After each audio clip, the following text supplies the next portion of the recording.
Good morning.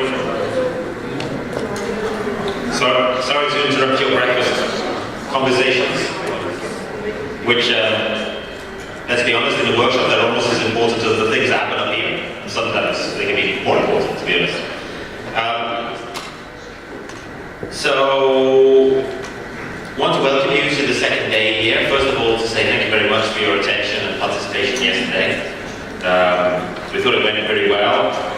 I'm not going to go over it in any detail with that yesterday, except focus on some of those few little principles which came out, such as, to an extent, especially for countries, one of the key points that came out a few times was you need to know your risk, and then it's up to you to decide what you want to do with it, and what tools, products, services you might want to devise of your own, or look to the market in different places and different partners to utilize across the range of sectors that are key to you. And I think really that's sort of a broad overview from yesterday.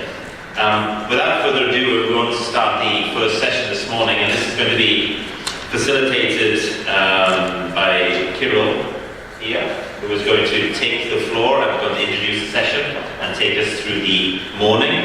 Now, I would just remind you that a little bit later in the day we have some group sessions which are really critical, with countries talking to each other about some of the issues they have, facilitated by some of ourselves. So I just want to point out that to you. And we'll talk to you about the logistics of that, the different rooms where we want that to take place, just to make sure everyone's in the right place. We'll talk about that a little later after this session wraps up. And without further ado, I hand over to Kirill.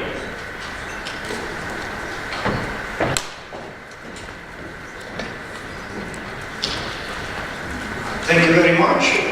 Ladies and gentlemen, I hope you enjoy this beautiful sunny morning in Istanbul. And to start the session, I just want to reiterate that we do enjoy quite a unique opportunity from the IELTS market point of view. Within these 2 days, probably it's quite a lot of information for you, but at the meantime, within these 2 days, we can skip between 10 and 15 years of the development of different sovereign risk transfer schemes, and say quite a lot of research effort, quite a lot of time, and to deliver quintessential knowledge of where ILS market and sovereign risk transfer market exist at the moment. And we shall start with today. Hopefully it will be very more detailed discussions and more detailed days. I hope we're not going to get bored, and we'll try to make it as simple as possible, although hopefully very touching. And we shall start from the overview of those cat bonds which already circulate on the market and which have been issued by different governments in different territories. And I would like to invite to the floor Robbie Lane, who is head of Managing Director of AM Securities.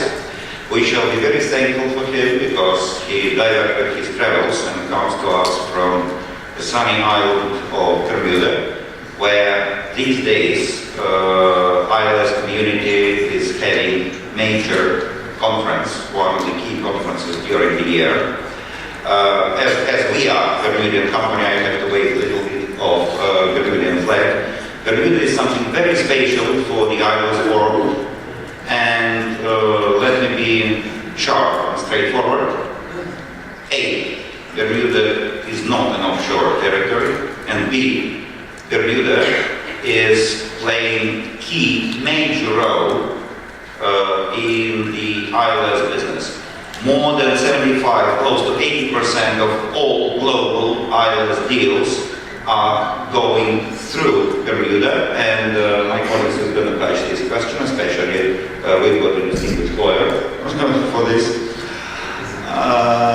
And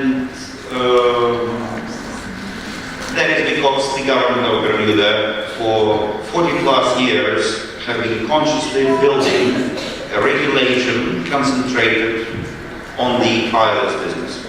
So here is the floor for Rodri. Welcome.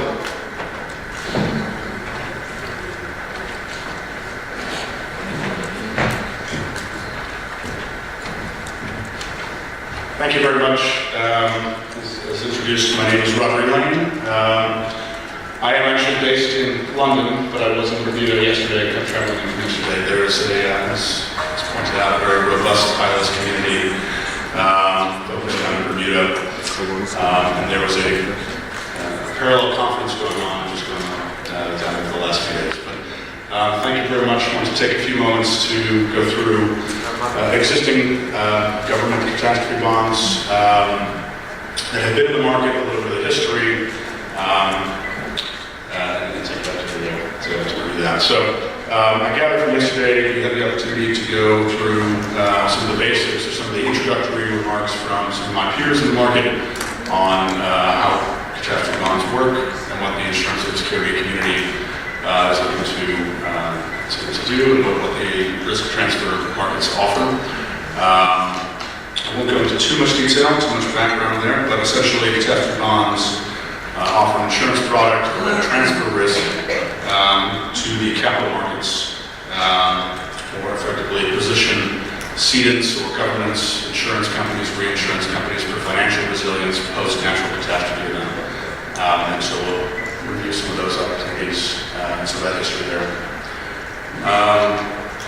Just quickly, the government sponsored catastrophe bond market has been pretty robust since 2006. There are a couple different ways you can actually slice and dice what constitutes a government bond, but I've kept it pretty narrow and focused on larger governments. You can do in the U.S. You can consider state governments to be government natural catastrophe bonds, but since 2006, if you narrow it to this view, you've got about $3 billion catastrophe bonds have been issued, with Mexico, the government of Mexico, historically being a very consistent and repeat sponsor and transfer of risk for largely earthquake and hurricane risk. They actually haven't recovered from earthquake risk being transferred to the market, and both from hurricane risk as well.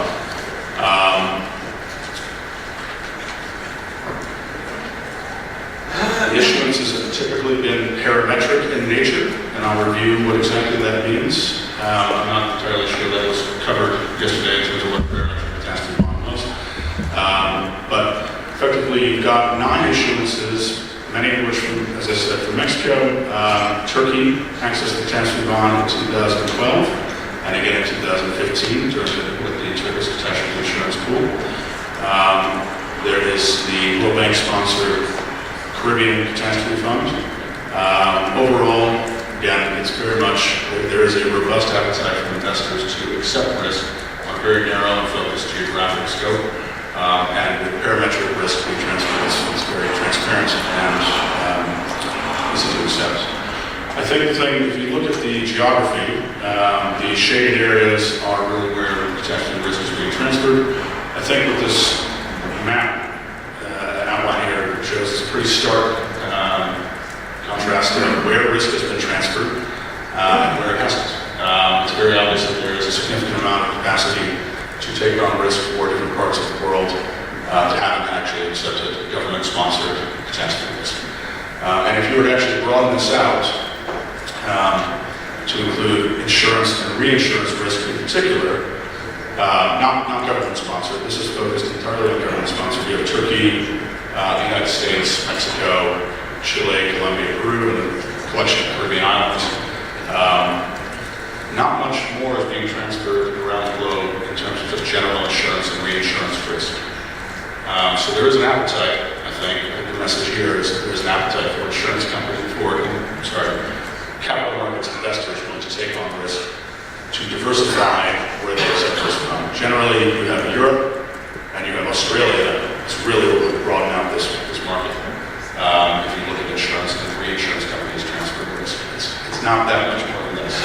So if you look at this part of the world, it can be pretty interesting to transfer risk more broadly. In terms of parametric, I'm looking at a colleague of mine who spoke yesterday, but parametric risks are typically the way that government sponsors come out to market because they're easy to do. You don't actually have to claims adjust, and manage an insurance company collection of losses from individual buildings, homes, commercial property, etc. If you do a parametric risk transfer, you can assume that there's an earthquake or a hurricane or a natural catastrophe, and large pools, large risk and financial risk is taken on, and you can transfer that fairly quickly to the market from the observed parameters of the market of the actual physical event. Pure parametric and parametric index to the top right. There is basis risk. Basis risk is effectively the difference between financial loss and what exactly the payout is from the structure. Government-sponsored entities are typically comfortable taking on that basis risk because they're not actually offering insurance coverage. Really, the key with parametric transactions is that there's speedy recovery. So you have very fast recoveries from the events because you can observe very quickly the physical parameters of the event. All of the, as mentioned on the previous slide, 8 of the 9 government-sponsored events, government-sponsored catastrophe bonds have been parametric index or pure parametric in the top right-hand corner of this.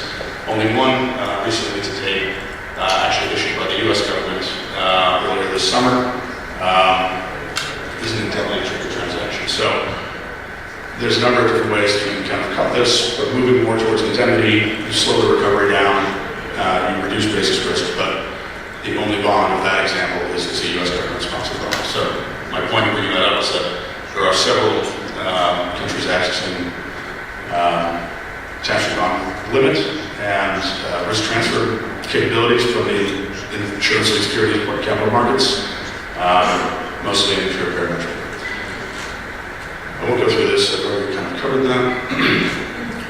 For a view on the history of the insurance and securities market, this is for the market that's been around since 1996.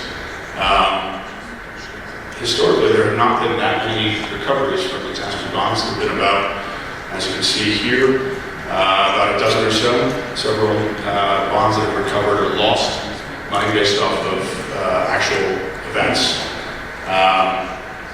natural catastrophe events. The ones highlighted in yellow are government-sponsored natural catastrophe bonds that have recovered. You have, again, both in Mexico,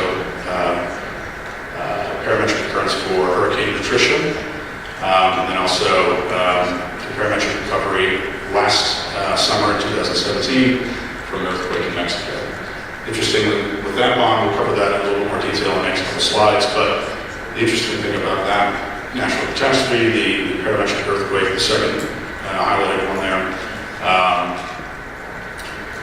that bond was issued August 1st or July 31st and recovered within about 5 weeks, within 60 days of the bond being issued. The government of Mexico was able to recover from the natural catastrophe event. So that was a very interesting use case of immediate issuance and recovery by the government from the natural catastrophe event. Obviously, 2017 was a very large year in terms of natural catastrophe history.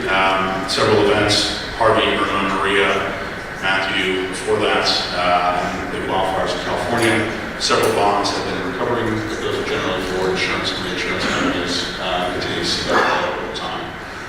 I figured that was a bit of an overview of just the history of the market. We'll go into a case study quickly, being mindful of time. So the case study for the Fondon notes, the notes that were covered in 2017. I believe yesterday you reviewed with a couple of my peers the structure for the Pacific Alliance catastrophe bond using a rigid approach for a parametric catastrophe bond issuance, where you structure and lay out within a 1 degree by 1 degree parameter, or physical area, physical parameters and gating requirements for intensity of an earthquake and depth, etc. etc., as to what would be a triggering event for the catastrophe bond, such that the ceding entity can recover from the notes.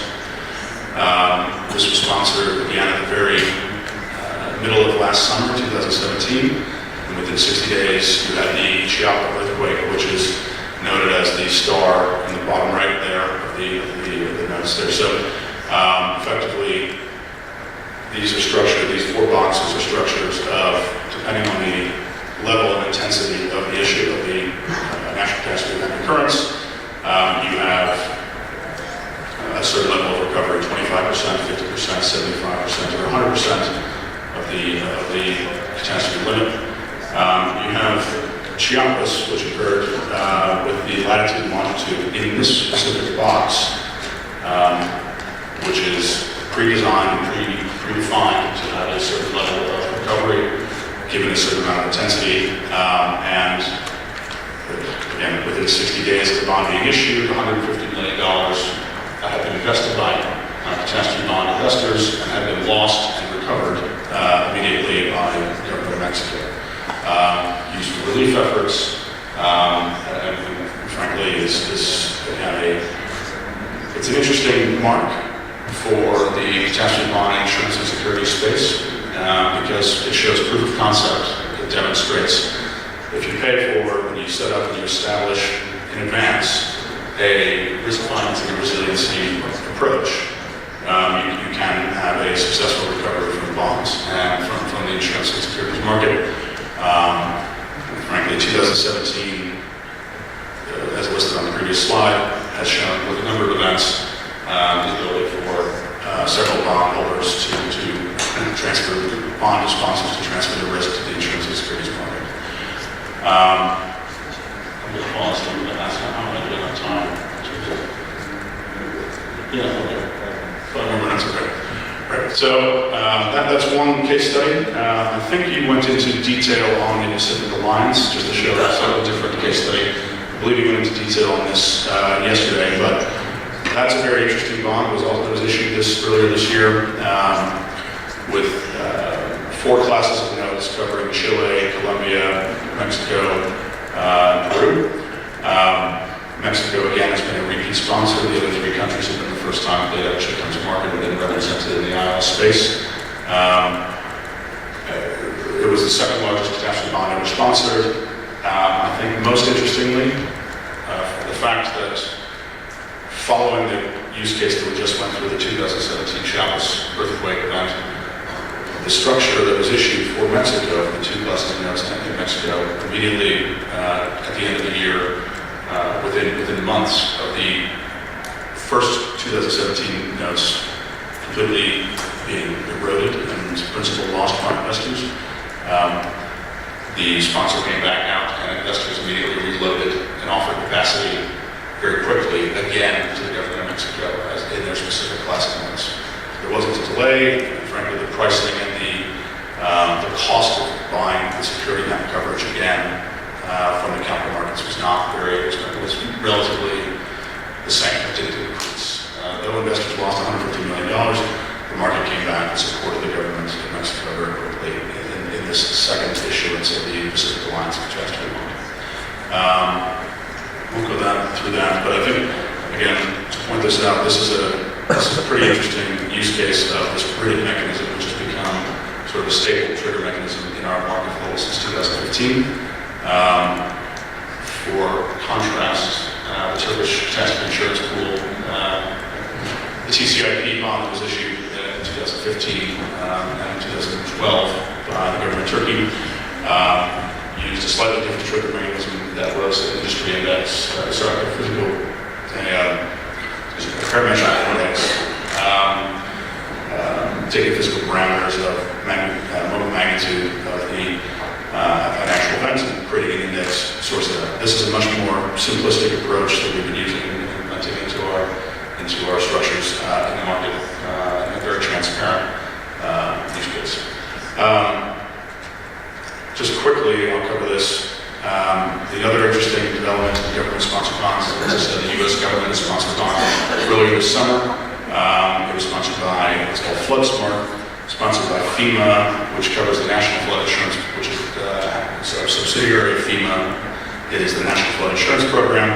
Effectively, the U.S. government is looking to defray or transfer their risk of large flooding events from named storm or hurricane events causing significant loss to them. Thank you. This is largely somewhat reactionary to Katrina, where the U.S. government went into debt to the tune of about $25 to $30 billion and still remains in debt. They're trying to proactively manage the risk and transfer the risk off their balance sheets for forward-looking for those transfers. So the government of the U.S. has gone into sort of buying reinsurance. I believe in 2015 or 16 was the first time they accessed the reinsurance market. Here they've now expanded that program and made a concerted effort to go into the capital markets and push the risk of flood, natural disaster into the insurance and securities market. They've done it on a non-parametric basis. Aon Securities was involved, Swiss Re was as well. Hanover, all peers that are here at this conference today. To include two classes of notes securing $500 million worth of coverage. It's quite interesting, actually. We've had Hurricane Florence since the bond has been issued, and that has been a concern, which has been, largely a flooding event. And is this, we don't think the notes are necessarily going to be impacted by Hurricane Florence, but it's just, the reason I'm bringing this one up is it's a large, very recent transaction sponsored by the U.S. government, sponsored by a government entity, particularly the U.S. government, that is looking to access the ILS market. So sort of an example going forward of a way that many countries are to transfer risk. In terms of structure of how this works, I think that may be a bit much for now, but I'm going to pause there and just kind of, thank you very much for the time, and I will turn the podium back over, and thanks very much. I'm certainly happy to take questions.